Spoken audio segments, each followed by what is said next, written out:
Hi, welcome to Finding the Word. I am Melanie Brown, and the word today is modest. It's interesting.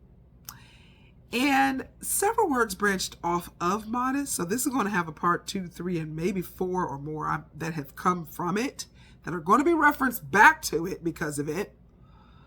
And I really was just going down the road of what modest really looks like, but it just opened up a lot of different things.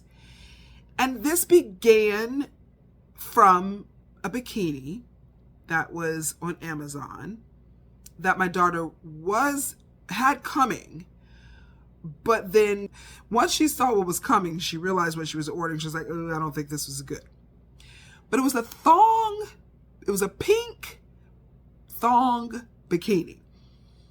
And I was feeling some kind of way about it. Now, she sent it back, so this is not something she's purchased. But I was just thinking of it in terms of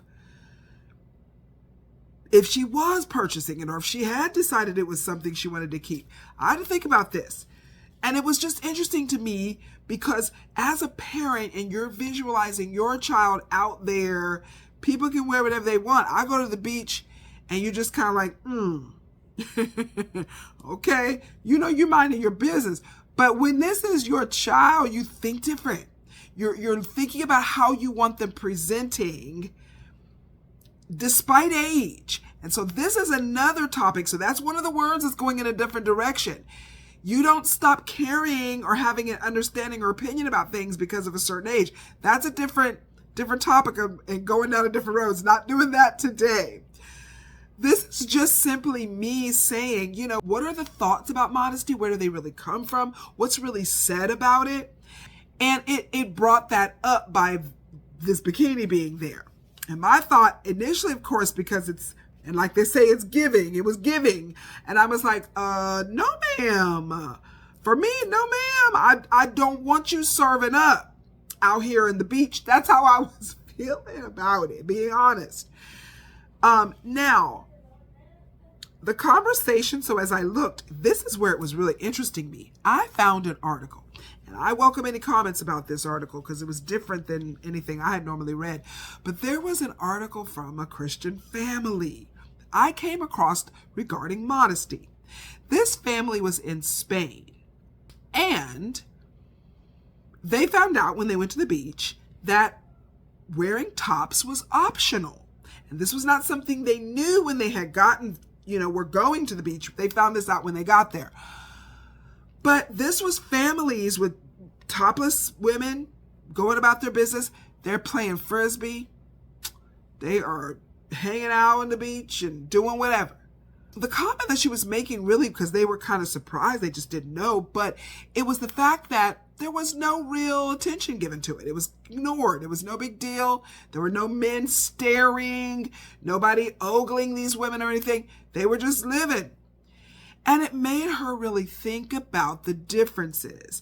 What is really taught about the way that things are perceived. And this is the part that I felt like, man, she was running through the scriptures, really just kind of going through the points that it's not really in the Bible in the way that it's presented to us scripturally. So, point 1 she was making. Why are we telling people about what they're wearing and what is our real motive for that? So I know that with the youth groups, and this is more so, you always have your adults too, but in the youth groups, it was a bigger deal for them to be mindful and paying attention to what they're wearing.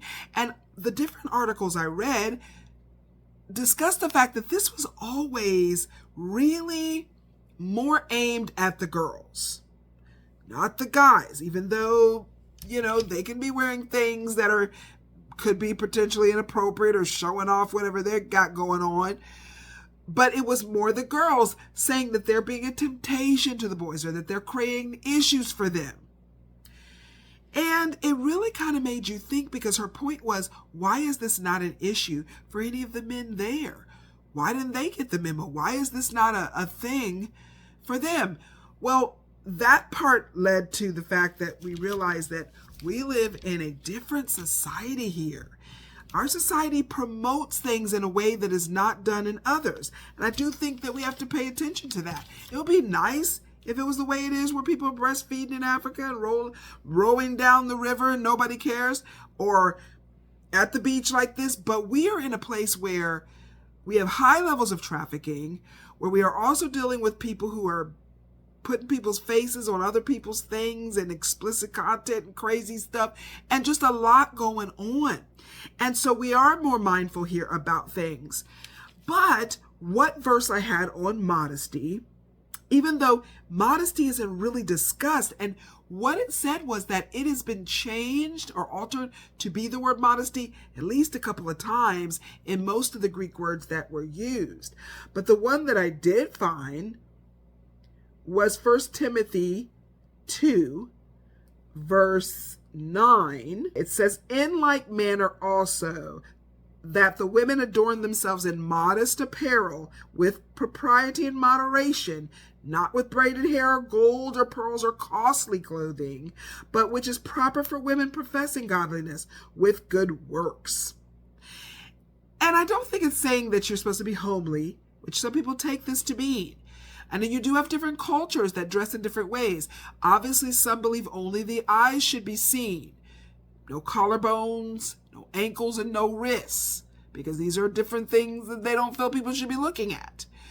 And people who wear skirts to the ankle, they don't want anyone to be able to see that they're, their legs or anything. And maybe even don't believe in pants at all for women.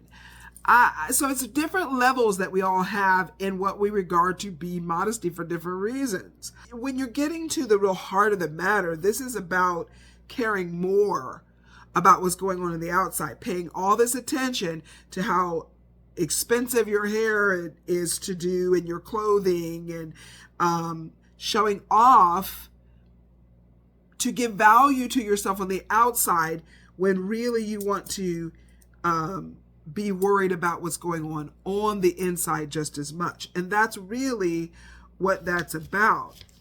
But when looking at modesty, the core issue for modesty isn't really about the fact that you're buying the bikini. It's about the heart posture and what's going on within the heart and the statements that you're making or trying to make with your clothing. That is the issue to me that we always come down to, and what we have to look at. Right now, to me, is a time where we're getting, where people are looking for a way to wear the least amount of clothing they can. And we used to joke that we were going to go to Publix one day and people were just going to be in their underwear. That's how bad the clothes was getting. It has happened. We are now going to Publix and people are in their underwear, for real. And we knew it was coming because it was just less and less. You're about the fact that you're minding your business. I do believe in minding your business and not paying a whole lot of attention to what people choose to do. There's nothing you can do about that, but it is so distasteful at times. It can be very distracting just because it's like you're thinking, what is this about? Why? It's hot and everything. Sometimes it's not even that hot, but it's just, what is it about? And I feel like that's where the heart issue is coming in, because the outward appearance is reflecting what is within. And you can see that there's a certain amount of tension that is desired. And that's the truth about it. So we have another scripture that really deals with what we're, how we are adorning ourselves. And this is in 1 Peter chapter 3, verses 3 and 4. Do not let your adornment be merely outward, arranging the hair, wearing gold, putting on fine apparel. Rather, let it be the hidden person of the heart, with the incorruptible beauty of a gentle and quiet spirit, which is very precious in the sight of God. And that is backing up what we were reading in the previous text, where it is not only merely outward. And this is repeating the same things about the hair and the gold and the fine apparel. So he's saying what was in 1 Timothy, but it's not really that you don't wear these things. And this is where it shows more so that it's not saying, please only be homely, only just wear things that are plain, where nothing that anyone would compliment you on, put on a sack and all this. That's not what it's really saying here. This is where you're hearing where it's saying not merely. This is not only what you're supposed to be dealing with. People will get dressed up. They will look lovely. They will, have occasions and things where they're wanting to make sure that they are looking nice. But that's not only what you're supposed to be worried about, just outward. It's really the hidden person of the heart. That's beauty that's incorruptible. It's a gentle and a quiet spirit. Those are precious things in the sight of God. Now, there's also 1 Corinthians 10:31 to look at. Whatever you eat or drink, whatsoever you do, to all to the glory of God. So this is everything you're doing. This is including putting on your clothing, getting ready to go. And this is where being modest matters. So then one says, well, these are the fashion. This is the thing. These are the things that everyone is wearing. That's going to be what the statement is. You're looking around. This is what I see. This is what people do. But then we got to look at Romans 12:2. We have had to reference Romans 12:2 on several occasions. There's a lot of different issues where the renewing of the mind is the key. So when it comes down to the conversation of, this is what everybody has on, this is me fitting in to what's normal, then Romans 12:2 comes in with, and do not be conformed to this world, but be transformed by the renewing of your mind, that you may prove what is that good and acceptable and perfect will of God. And this is where it's important, because you're supposed to be transformed. You're renewing your mind. What is this about for me? Yes, this is trending. Oh, this is what people are wearing. But what is the statement I'm making along with everyone else with this on? That's what's coming out of your heart. It is on the outward appearance for what is within. And then a couple of other scriptures that were interesting were Proverbs 31:30. Charm is deceitful and beauty is vain, but a woman who fears the Lord is to be praised. Beauty is vain. Now, Proverbs 11:22 also, this one was really like, okay then, because it states, like a gold ring in a pig's snout is a beautiful woman without discretion. Now, when I looked up discretion, that word in this scripture was meaning judgment, behavior, advice, understanding, and reason. So if you don't have good judgment, in other words, you're like, this is a woman who's like a gold ring in a pig's snout. So you've got this amazing shining golden ring and it's in a pig's nose. And that's what it's referring to, because, well, look at all this beauty and all of this. You don't have any discretion. No good judgment about what you're doing. I think that this can go to what we decide to do, what we decide to be dealing with when we're about. And I'm not putting all of this on a thong bikini, or on a hot pink thong bikini. I'm not putting all of this on that. That was the start of the conversation, but it's going to anything. It can be going to anything that you decide that you're going to wear. It can be very revealing. It could be completely sheer. This is where no judgment is to be made, because there are times when, any of us can have made even a malfunction to the wardrobe where you feel like you had something on and didn't even know, where you go past something or find out later that, oh, this was a little revealing. My mother I made a comment to me on one of my words that I had too much cleavage that was showing. I was unaware. And boy, did I have a laugh on that one, because I really didn't even see it. Now, my sister, she's like, it was not even like that. My daughter-in-law's like, Mom. But my mom felt like it was. And she's like, now we want to be modest, And so from different spaces and different times, we see modesty is what I thought about a little bit differently. And I feel like what I see in these younger group is a different level. If you're coming from an older group, the modesty that, for us is looks differently than what it does now. It has changed over the years and become less and less and less. I don't know where the cutoff is, but it's just different for what we're comfortable with.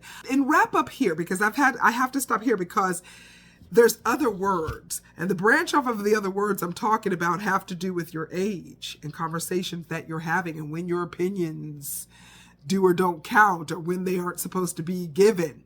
Also, judgment and wisdom has all come from this, and I will be dealing with these words, and I'm looking forward to looking into those words. But in wrap up of just modesty, this is where I arrived.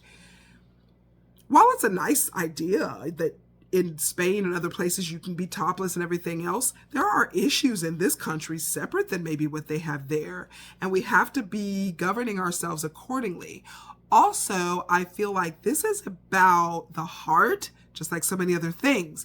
I don't feel that there's any set rules that I'm seeing that say wear this or wear that. I don't see anything that says you only can wear a dress or that you have to wear this or you can't wear a bikini to the beach or whatever. I don't see that. But what I do see has to do with God looking on our hearts. And what the real question is your motives and why you're doing things. I believe that we have to ask ourselves when we're putting certain things on or making decisions on whatever we're wearing, as to what it is that we are really trying to say. What statement are we trying to make? And what we're coming out of. What is our goal? And our motive for what we are wearing or what we are putting on. And only we can answer those questions within ourselves before the Lord. But it is clear that it says to us, we still need to be more concerned with what is within than what is on the outside. That part to me is coming through clearly.